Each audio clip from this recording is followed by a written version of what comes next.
be trying out this new trend that I have seen all over TikTok and YouTube. So all I've been seeing are videos of whipped coffee. So good, that makes me want to try it out.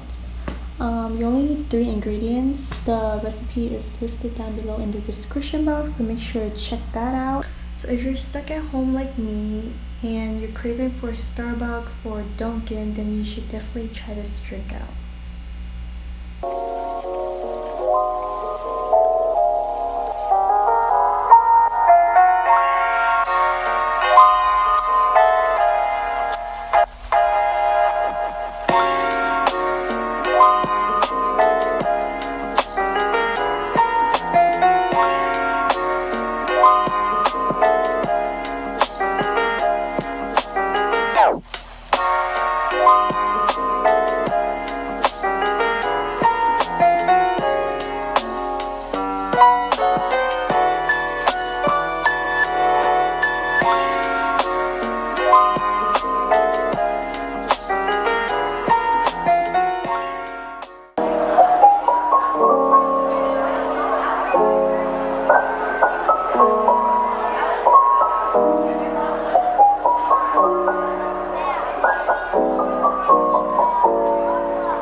So I'm gonna try out this drink to see how it tastes, and I'm so excited.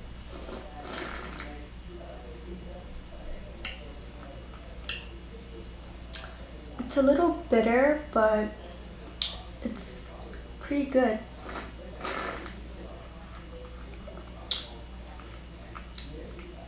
This actually tastes like a real latte, or like some caramel macchiato.